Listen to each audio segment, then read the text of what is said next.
الحمد لله رب العالمين والصلاة والسلام على سيد المرسلين وعلى آله وأصحابه أجمعين.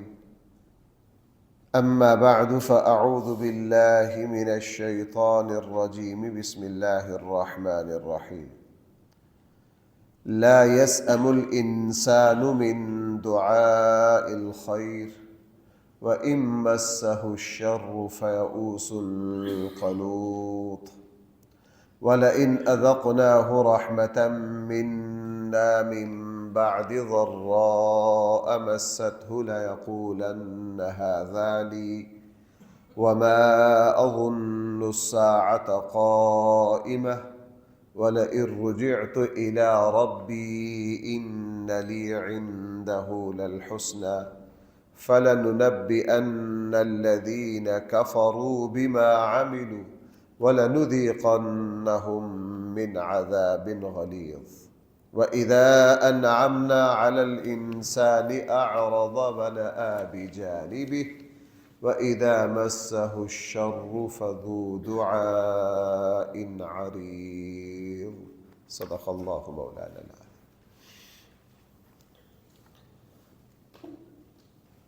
جو شخص اللہ پر ایمان نہیں رکھتا، اللہ کے رسول پر ایمان نہیں رکھتا، جس کے پاس ایمان نہیں ہے، جو مومن نہیں ہے، قرآن کریم نے یہاں اس کے ایک بدترین طرز عمل کا تذکرہ کیا ہے۔ وہ کیا؟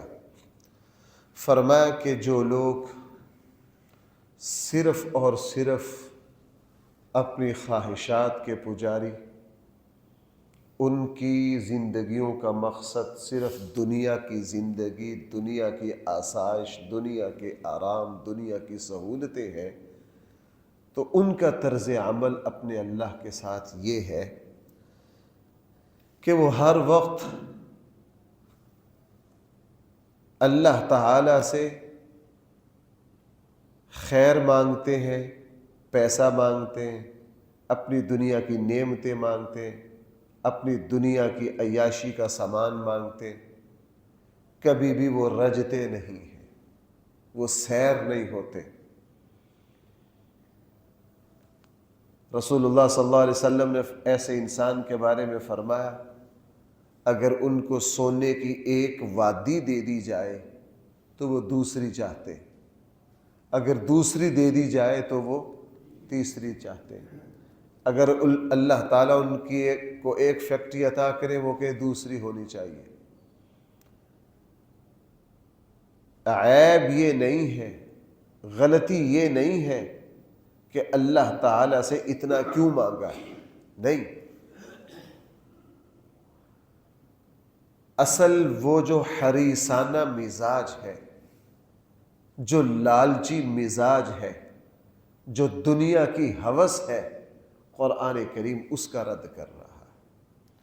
ایک ہے کہ اللہ تعالی سے سوال کرنا، اللہ تعالی سے مانگنا، لیکن اس کیفیت کے ساتھ کہ اللہ جو کچھ آپ نے دے رکھا ہے وہ بھی میرے لیے بہت کافی وافی ہے، لیکن میں آپ کا بندہ ہوں، میں آپ سے مانگتا ہوں۔ لالچی حریص بندہ اور اس کے مقابلے پر وہ بندہ جس کو اللہ تعالیٰ نے قناعت دی ہو، دونوں میں زمین و آسمان کا فرق ہے۔ جیسے کہتے ہیں نا کہ ایک ہے کھانا کھانا، اور کچھ لوگ ایسے ہوتے ہیں کہ جن کی زندگی ہی کھانے کے لیے ہوتی۔ شیخ سعدی رحمہ اللہ نے گلستان میں ایک جگہ کہا، ایک ہے کھانا برائے زندگی، ایک ہے زندگی برائے کھانا۔ ایک ہے کھانا کھانا اس لیے کہ اس میں زندگی کی بقا ہے، اور ایک ہے کہ دنیا میں آئے ہی اس لیے کہ مقصد ہی کیا ہے، کھانا ہے۔ اس میں زمین و آسمان کا فرق ہے۔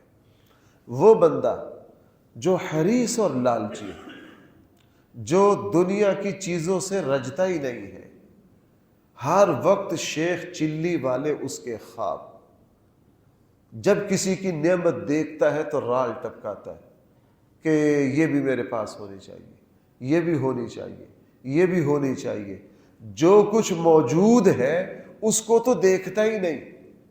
بھائی جو کچھ موجود ہے اس کو تو دیکھتا ہی نہیں، ہر وقت دوسروں کی طرف نگاہ. اللہ جل جلالہ نے اس کو اچھا کاروبار دے رکھا ہے، اس پر تو کبھی شکریہ کی توفیق نہیں ہوئی.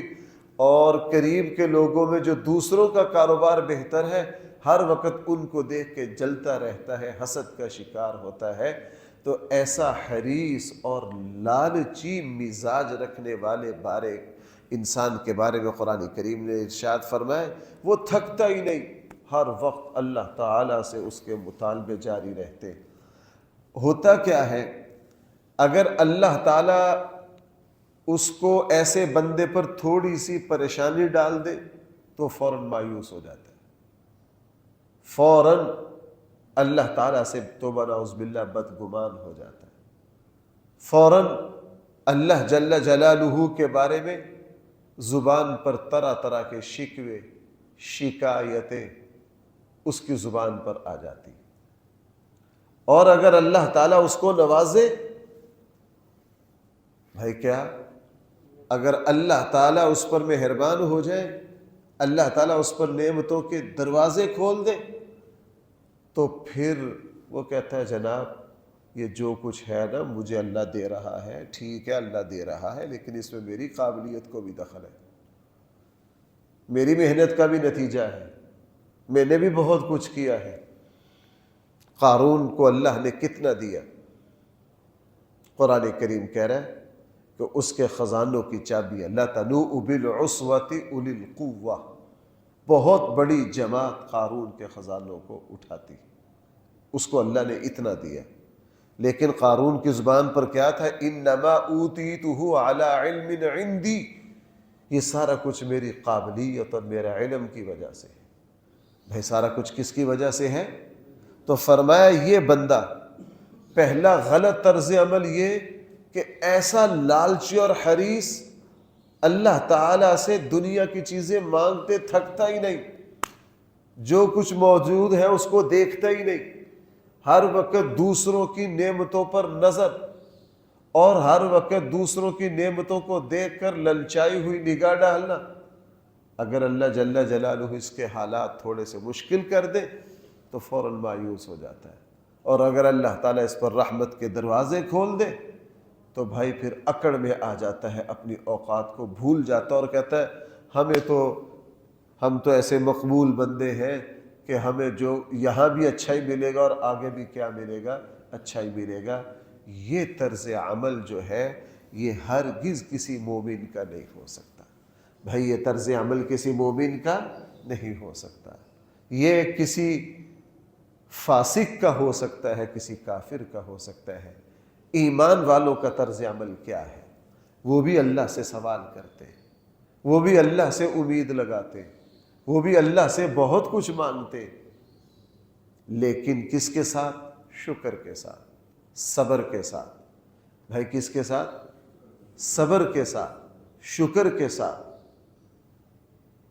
جو کچھ اللہ نے ان کو دیا ہوتا ہے اس پر بہت راضی ہوتے ہیں، اللہ کی نعمتوں کا تذکرہ کرتے ہیں، اللہ آپ کا میرے اوپر احسان و انعام ہے، آپ نے مجھے یہ بھی دیا، یہ بھی دیا، یہ بھی دیا. اور اگر کبھی حالات مشکل ہو جائیں، آقا کریم صلی اللہ علیہ وسلم کے بارے میں کیا آتا ہے؟ احادیث و روایات میں کیا ہے کہ آپ کے لیے احد پہاڑ سونے کا بنا دیا جائے. تو رسول اللہ صلی اللہ علیہ وسلم نے کیا فرمایا؟ نہیں، میں چاہتا ہوں ایک دن پیٹ بھر کر کھاؤں تاکہ اللہ کا شکریہ ادا کروں، اور اگر اگلے دن کچھ نہ ہو تو کیا کروں؟ صبر کروں. جو ایمان والا صاحب ایمان ہے وہ یہ سمجھتا ہے کہ یہ حالات اوپر نیچے ہوتے رہتے، کہیں اللہ تعالیٰ مجھے صبر کے ذریعے میری تربیت کر رہے ہیں، اور کہیں اللہ تعالیٰ شکر کے ذریعے کیا کر رہے ہیں. ایک بات. دوسری بات، اللہ تعالیٰ کے جو مومن بندے ہیں ان کے نزدیک صرف دنیا کی زندگی ہی سارا کچھ نہیں ہے. یعنی ایسا نہیں کہ وہ بس دنیا ہی کا ہی سارا کچھ مانگتے رہتے ہیں، نہیں، وہ دنیا کی نعمتوں کے ساتھ ساتھ اللہ تعالیٰ سے آخرت بھی مانگتے ہیں. ربنا آتنا فی الدنیا حسنہ، بھئی آگے کیا ہے؟ وفی الآخرۃ حسنہ. وہ یہ سمجھتے ہیں کہ دنیا کی زندگی میں ہمیں ہماری ضروریات ہیں، ہمیں چاہیے، لیکن ایسا نہیں کہ ہمارا جو سارا زندگی کا جو مقصد زندگی ہے وہ صرف دنیا ہی ہے.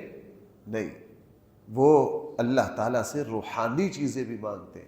وہ صرف مادی چیزیں نہیں مانگتے، وہ صرف مال و دولت نہیں مانگتے، وہ اللہ تعالیٰ سے اللہ کی محبت کا سوال بھی کرتے ہیں، اللہ تعالیٰ سے اخلاص بھی مانگتے ہیں، اللہ تعالیٰ سے اچھے اخلاق بھی مانگتے ہیں، اللہ تعالیٰ سے خوبیاں بھی مانگتے ہیں. یعنی وہ سمجھتے ہیں کہ سارا کچھ پیسہ ہی نہیں ہے. بھائی سارا کچھ پیسہ ہی نہیں ہے. اور بھائی آج ہمارے یہاں یہ کمزوری پائی جاتی ہے. ہم سمجھتے ہیں کہ سارا کچھ جو دنیا کی نعمتیں ہیں نا، بس یہی ہے اصل. یہ بات غلط ہے. میں یہ بار بار یہ بات وضاحت کر رہا ہوں، دنیا کی نعمتیں بھی نعمت ہیں. مثلا ہمیں حکم ہے، حدیث میں تو کیا ہے، اگر تسمہ بھی مانگنا ہو تو کس سے مانگو؟ اللہ سے مانگو. گھر مانگنا کوئی عیب نہیں، رسول اللہ صلی اللہ علیہ وسلم کی دعاؤں میں ہے.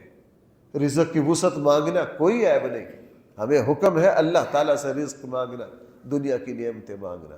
لیکن مقصد یہ نہ ہو کہ بندہ صرف دنیا ہی کا پجاری بن جائے، دنیا کا ہی پاپی بن جائے، جسے حدیث میں فرمایا گیا عبد الدرہم والدینار، کہ یہ درہم اور دینار کا بندہ ہے. ہمارے یہاں پنجابی میں کہتے ہیں یہ پیسے کا پتر ہے. یہ کس کا پتر ہے؟ یہ پیسے کا پتر ہے. بندہ ایسا حریص اور لالچی نہ بنے. شیخ سعدی نے گلستان میں ایک بات لکھی ہے، بڑی مشہور حکایت ہے. شیخ سعدی فرماتے ہیں میں ایک مرتبہ ایک تاجر کے پاس مہمان ہوا، رات کو گپ شپ ہوئی کھانے پر. میں نے کہا تمہارے کیا منصوبے؟ کہنے لگا کہ اس نے منصوبہ اتنا لمبا سنایا، میں فلاں ملک کا کپڑا فلاں ملک میں لے کے جانا چاہتا ہوں، وہاں سے تانبا خرید کے فلاں ملک میں لانا چاہتا ہوں، اور اس ملک سے شیشہ خرید کے میں پھر فلاں ملک میں ریشم لے کے جانا چاہتا ہوں. لمبا چوڑا منصوبہ، اس زمانے میں کو 8-10 ملکوں کا منصوبہ بیان کیا، پورا تفصیل سے اپنا پروگرام. آج کل کے زمانے میں فلاں ملک میں یوں کرنا چاہتا ہوں، ایکسپورٹ کا آج کل ہمارے یہاں پوری دنیا میں، وہ بھی اس زمانے کا. لمبا منصوبہ بیان کر کے پھر کہا کہ اگر یہ میرا منصوبہ پورا ہو گیا نا، اس کے بعد بس میں پھر آرام سے اپنی دکان پر بیٹھ کر کماؤں گا. یعنی پھر بھی ٹک کے نہیں بیٹھوں گا، کیا کروں گا؟ پھر بھی اپنی دکان پر. لمبی داستان سنا کے شیخ سعدی کو کہنے لگا شیخ سعدی آپ بھی کوئی اپنی سناؤ. کہنے لگے جی آپ نے کافی لمبی سنا دی ہے، میں تو بس ایک مختصر سی بات سنا دیتا ہوں. وہ مختصر سی بات تقریباً وہی بنتی ہے جو حضور کا ارشاد ہے کہ یہ جو انسان ہے نا، اس کا پیٹ جو ہے قبر کی مٹی ہی بھر سکتی ہے، دنیا کی مال و دولت نہیں بھر سکتی.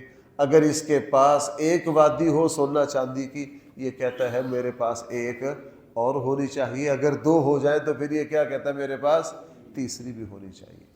تو بھائی یہ جو حریصانہ لالچی، جس کا مقصد ہی دنیا ہے، جس کا مقصد ہی دنیا ہے، ہر وقت پیسہ، بزنس، یوں ہو جائے یوں ہو جائے، اس کے علاوہ کوئی کام ہی نہیں، تو جناب یہ تو کولو کا بیل ہے. بھائی یہ کیا ہے؟ کولو کا بیل ہے. اس کو اللہ نے اس گند کو اکٹھا کرنے میں اور آپ سے ایک اور بات مجھے اور آپ کو یاد رکھنی چاہیے، ایسے جو کولو کے بیل ہے نا، وہ ساری زندگی کولو کے بیل پر چل چل کے مال و جائیداد اکٹھی کرتے ہیں اور مر کے وہ جاتے ہیں. بعد میں ان کی نسلیں عیاشیاں کرتی ہیں، بعد میں ان کی نسلیں کیا کرتی ہیں؟ عیاشیاں جاتی ہیں. وہ کسی کام نہیں آتا. نہیں ہے تو یورپ کے جن ملکوں میں پوری دنیا کا کالا دھن پڑا ہے تو وہ پتہ کر لیجئے. بڑے بڑے دنیا کے عیاشوں لوگوں کے ڈالروں کے اتنے بڑے بڑے عدد ہیں کہ ہمارے جیسا بندہ تو عدد پڑھتے پڑھتے بھی تھک جاتا، اس کو پیسوں سے ضرب دے دے کے بھی تھک جائے گا. ساری زندگی اپنے اپنے ملکوں سے لوٹا اور یورپ کے بینکوں میں بھیجا، اور اچانک مر گئے. کسی کو پتہ ہی نہیں تھا کہ اکاؤنٹ نمبر کتنے ہیں. 1-2 سال کے بعد وہ ملک جو ہے وہ جب لسٹیں جاری کرتا ہے نا کہ ہمارے پاس لاوارث پیسہ کتنا پڑا ہے، تو وہ غریب ملکوں کے 3-3 4-4 ملکوں کے بجٹ سے بھی زیادہ ہوتا ہے. بندہ مومن کی روش کیا ہو؟ جو کچھ اللہ نے دے رکھا ہے بھائی اس پر کیا ہو؟ راضی ہو، اللہ کا شکر گزار بنے، صبر ہو، جو کچھ دے دیا اللہ بہت ہے، جو کچھ دے دیا، جب بھی اللہ سے مزید کچھ مانگنا ہے شکر کی کیفیت کے ساتھ مانگنا ہے، اور صرف دنیا ہی نہیں مانگنی، اللہ تعالیٰ سے بھائی کیا مانگنی ہے؟ آخرت۔ اور اگلی بات، سارا کچھ مادی اسباب ہی نہیں، کچھ روحانی اسباب بھی ہیں۔ اس لیے حدیث میں کیا ہے؟ اللہ تعالیٰ سے برکت مانگو۔ بھائی کیا مانگو؟ برکت نظر آنے والی چیز نہیں ہے، اللہ تعالیٰ سے برکت مانگنا، اللہ تعالیٰ سے دل کا اطمینان مانگنا، اللہ تعالیٰ سے خیر و عافیت مانگنا، اللہ جل جلالہ سے اچھے اخلاق مانگنا۔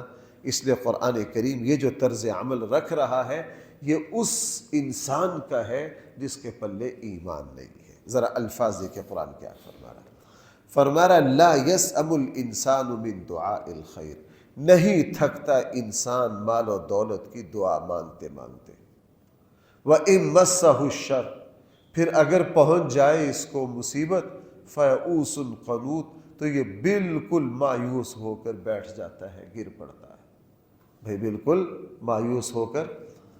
وَلَئِنْ أَذَقْنَاهُ رَحْمَةً مِنَّا، پھر اگر ہم اس کو اپنی طرف سے رحمت کا مزہ چکھا دیں، مِن بَعْدِ ضَرَّاء، ان پریشانیوں کے بعد، مست ہو جو اس کو پہنچتی ہے، لَيَقُولَنَّ هَذَا لِي، تو آگے سے کہتا ہے یہ تو میرا حق ہے، یہ تو کیا ہے؟ میرا حق ہے، یہ تو میری قابلیت ہے۔ وَمَا أَظُنُّ السَّاعَةَ قَائِمَةً، اور مجھے نہیں لگتا کہ کوئی قیامت قائم ہوگی، مرنے کی زندگی ہوگی، مجھے تو لگتا ہے یہ سارا کھیل تماشا بس دنیا کا ہی ہے۔ لوگ کیا کہتے ہیں جی ایک بار زندگی ملی ہے، جی لو جس طرح جینا، یہ کافرانہ جملہ۔ بھائی زندگی صرف ایک بار ملی ہے؟ بھائی آپ حضرات کی توجہ ہے؟ زندگی صرف یہی ہے؟ آگے برزخ کی کوئی زندگی نہیں، محشر کی کوئی زندگی نہیں۔ اس لیے یہ کہنا کہ جی بس زندگی ایک بار ہے اس کے بعد ختم، مسلمان نہیں یہ کہتے۔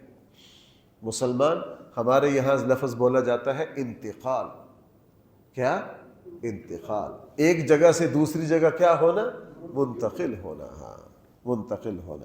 وَلَئِن رُجِعْتُ إِلَىٰ رَبِّي، یہ شخص کہتا قیامت نہیں آئی، اگر آ بھی گئی، رُجِعْتُ إِلَىٰ رَبِّي، اگر مجھے میرے رب کی طرف لوٹایا بھی گیا، إِنَّ لِي عِندَهُ لَلْحُسْنَىٰ، میرے لیے وہاں بھی اچھا ہی ہوگا۔ یہ مکہ کے سردار نے کہا تھا، ایک مسلمان، غالباً حضرت عبداللہ بن مسعود رضی اللہ عنہ سے کسی مکہ کے بڑے سردار نے کہا تھا کہ اول تو آخرت ہے نہیں ہے، اگر ہوئی بھی تو ہم یہاں بھی سردار ہوں گے وہاں بھی سردار ہوں گے، یعنی ایسا گھمنڈ اور غرور کا جملہ اس نے کہا۔ فَلَنُنَبِّئَنَّ الَّذِينَ كَفَرُوا بِمَا عَمِلُوا، ہم ضرور دکھائیں گے کافروں کو جو کچھ انہوں نے عمل کیا۔